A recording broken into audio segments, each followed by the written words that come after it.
ঘেট্টুরে, sir এখনো আসছে না কেন? আমিও তো সেটাই ভাবছি, আজ আবার স্যারের কিছু হলো না তো? কি অলক্ষণে কথা বলছিস? স্যারের আবার কি হবে? হতে পারে স্যার বাথরুমে স্নান করতে গিয়ে পা পিছলে পড়ে স্যারের কোমরে লেগে গেছে। ধুর, তুই যে কি অলক্ষণে কথা বলিস না। হয়তো সকালে ভাত খাবার সময় স্যারের গলায় মাছের কাঁটা আটকে গেছে। তোরা তখন থেকে স্যারকে নিয়ে এত অলক্ষণে কথা বলছিস কেন? তাহলে স্যারের এত দেরি হচ্ছে কেন? স্যার তো কোনোদিনও এত দেরি করে না। তাই বলে কি স্যার বাথরুমে পড়ে গেছে, স্যারের গলায় মাছের কাঁটা আটকে গেছে? তাহলে কালু, তুই আইডিয়া করে বল, স্যারের আসতে এত দেরি হচ্ছে কেন? স্কুলে আসার সময় সাইকেল নিয়ে রাস্তার ধারের ড্রেনেও তো পড়ে যেতে পারে। আমাদের আইডিয়া গুলো সব অলক্ষণে, আর তোর আইডিয়াটা লক্ষণে, তাই তো? এই, কার আইডিয়া অলক্ষণে আর কার আইডিয়া লক্ষণে সেটা পরে দেখবি। ওই দেখ, স্যারের পায়ের আওয়াজ পাওয়া যাচ্ছে। আমার মনে হয় স্যার চলে এসেছে। সত্যিই তো, আমারও মনে হয় স্যার চলে এসেছে। দাঁড়া সবাই। Good morning sir. আরে, এইটা তো লেবু। বসে পড় সবাই। কি রে লেবু, তুই আজ এত দেরি করলি যে? লেবু বড়ো, আজ এত দেরি হলো কেন তোর? সেটা পরে বলছি, আগে বল, স্যার তো এখনো আসেনি। না রে, স্যার আজকে এত দেরি করছে কেন কে জানে। তেদা কথা বলছিস না তো? সত্যি বলছিস তো? স্যার তো এখনো আসেক নাই। সত্যি সত্যি সত্যি, তোর চুলের দিব্যি দিয়ে বলছি, এখনো স্যার আসেনি। তাইলে মনে হয় স্যার তো স্যারের শ্বশুর ঘর গেছে। যাক, আজ মারের হাত থেকে তো বেঁচে গেলাম। লেবু, তুই ঠিকই বলেছিস, কিন্তু আমাদের তো সময় কাটছে না। স্যার কখন আসবে কে জানে। স্যার যতক্ষণে না আসে আমরা কি বসে থাকবো চুপচাপ? স্যার যতক্ষণে না আসে আমরা কি বসে থাকবো চুপচাপ? আবারও বলছি, স্যার যতক্ষণে না আসে আমরা কি বসে থাকবো চুপচাপ? আগে আগে ততক্ষণে আমাদের সবার মধ্যে গানের লড়াই তো হয়ে যাক। বাহ লেবু বাহ, দারুণ শায়েরি বললি কিন্তু। সত্যি, লেবু একটা একদম অরিজিনাল শিল্পী লোক। আমি তো লেবুকে যতই দেখি ততই অবাক হয়ে যাই। পেচি, তুই অবাক তো পরে হবি, আগে গানের লড়াই তো শুরু কর। তুমি আগে শুরু করো লেবু। না, আজ ফেলু শুরু করুক লড়াইটো, তারপরে ঘেটু, শেষে আমি গাইব। নে ফেলু, শুরু কর গানের লড়াই। বেশ, লেবু ভাই যখন বলছে তখন আমি শুরু করি গানের লড়াই। 1 2 3 4 5 6 7 8 9 10 11 12 13 14 15 14 15 16 17 18 19 20 21 22 23 24 25 26 27 28 29 30 31 32 33 34 35 36 37 38 39 40 41 42 42 43 44 45 46 47 48 49 50 51 52 53 54 55। নে এবার ঘেট্টু, তুই ন দিয়ে গান শুরু কর। বেশ, ন দিয়ে তো গাইছি। নান্টু ছেলে ফান্টু আমার মোবাইলটা কিনেছে, 500 টাকা দেওয়ার কথা ছিল, নান্টু 200 টাকা দিয়েছে। নান্টুর ছেলে ফান্টু আমার মোবাইলটা কিনেছে, 500 টাকা দেওয়ার কথা ছিল, ফান্টু 200 টাকা দিয়েছে। আমি যখন খেতে বসি ফান্টু বাজায় বাঁশি, হাত না ধুয়ে এটো হাতে কেমন করে আসি। আমি যখন খেতে বসি ফান্টু বাজায় বাঁশি, হাত না ধুয়ে এটো হাতে কেমন করে আসি। ফান্টু তুই 500 টাকা দিলে দিয়ে যা, না হলে তুই আমার মোবাইলটা ফেরত দিয়ে যা। নে লেবু, তুই আ দিয়ে গান শুরু কর। আ দিয়ে তো গাইছি। আমাকে চিল্ল না ছাগলে, ছাগল যে থাকে গরুর গোয়ালে। আমাকে চিনল না ছাগলে, ছাগল যে থাকে গরুর গোয়ালে। আমাকে চিনল না বড় ভাই, ছোট ভাইকে দেখলে আমার হাগা পায়। আমাকে চিনল না বড় ভাই, ছোট ভাইকে দেখলে আমার হাগা পায়। এই কি হচ্ছে এইসব? তোরা কি এখানে বরযাত্রী এসেছিস নাকি কনে যাত্রী এসেছিস? আমার আসতে একটু লেট হয়েছে আর তোরা সব গান শুরু করে দিয়েছিস। আর লেবু, তোকে তো আজ আমি মেরে একদম স্যাম স্যাম স্যাম স্যাম পুরো ড্যান্স বানিয়ে ছাড়বো। তোর যদি এতই গানের শখ থাকে তাহলে তুই এই স্কুলে ভর্তি হয়েছিস কেন? তুই কোনো গান সঙ্গীতের স্কুলে চলে যা, যেখানে সারাদিন গান গাইতে পারবি। সবাই গান তো করলো, কিন্তু মাঝখান থেকে আমি ফেঁসে গেলাম।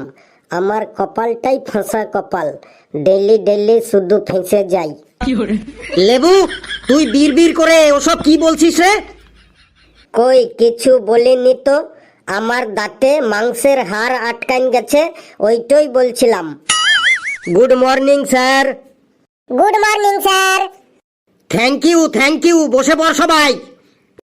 আজ আমি তোদের জিওগ্রাফি মানে ভূগোলের ক্লাস নেব। এই লেবু, তুই দাঁড়া, তুই বল সোনা কোথায় পাওয়া যায়? স্যার, সোনা সোনার দোকানে পাওয়া যায়।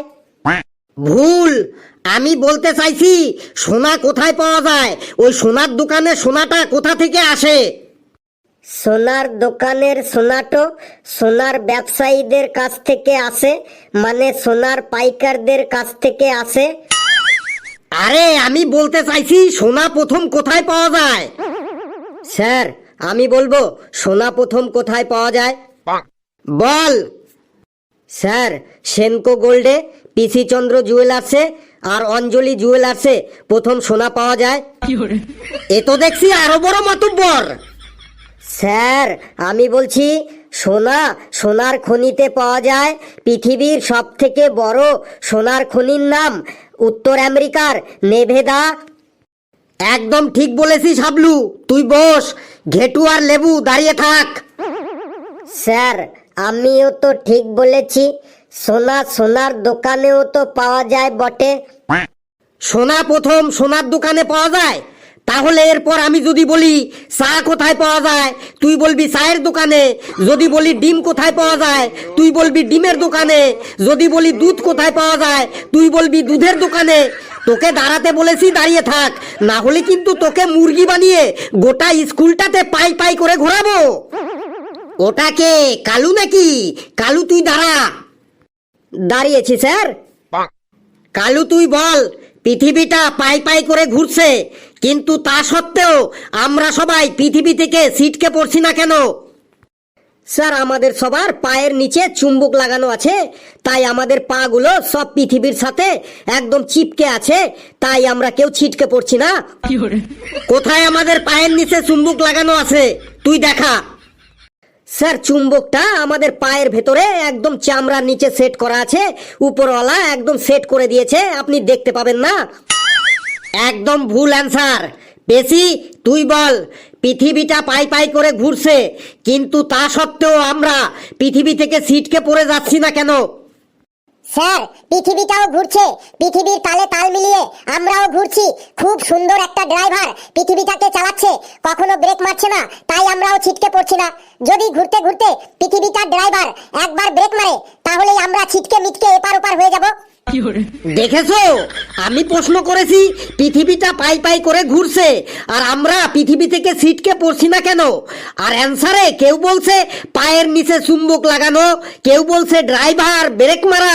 মানে তোদের মাথায় যা আসে তোরা তাই বলে দিচ্ছিস। মনে হয় কি তোদের পরমাণু বোমা একদম গুলিয়ে গুলিয়ে খাইয়ে দি। হাবলু, তুই বলতো অ্যান্সারটা।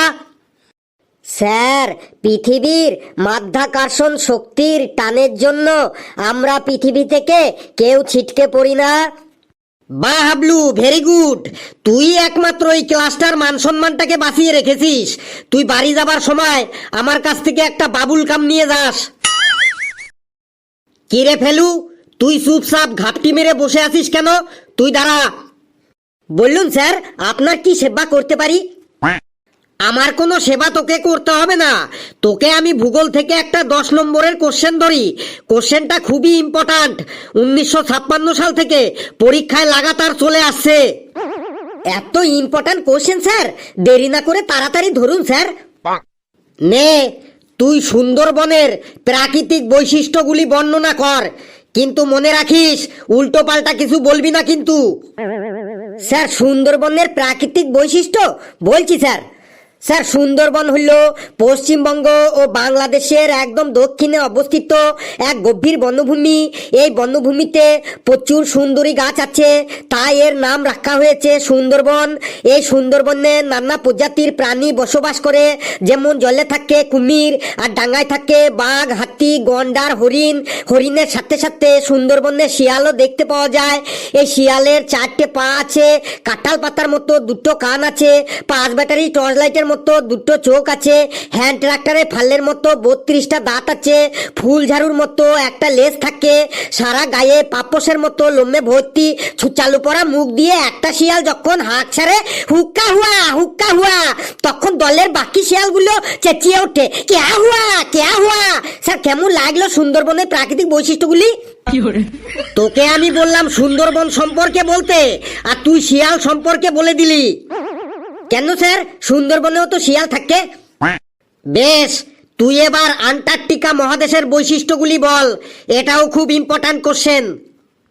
ছিলাটাকে আজ শিয়ালে ধরেছে, ও আজ সব শিয়াল দিয়েই চালাইবে বটে। স্যার আন্টার্কটিকা মহাদেশের বৈশিষ্ট্য বলছি স্যার। স্যার আন্টার্কটিকা মহাদেশ হইল পৃথিবীর একদম দক্ষিণে অবস্থিত। এই মহাদেশটি একদম সারা বছর বরফে ঢাকা থাকে। এই মহাদেশে নানা প্রজাতির প্রাণী দেখতে পাওয়া যায়, যেমন পেঙ্গুইন পাখি, সিল মাছ, মেরু ভল্লুক, তারপরে মেরু শিয়ালও দেখতে পাওয়া যায়।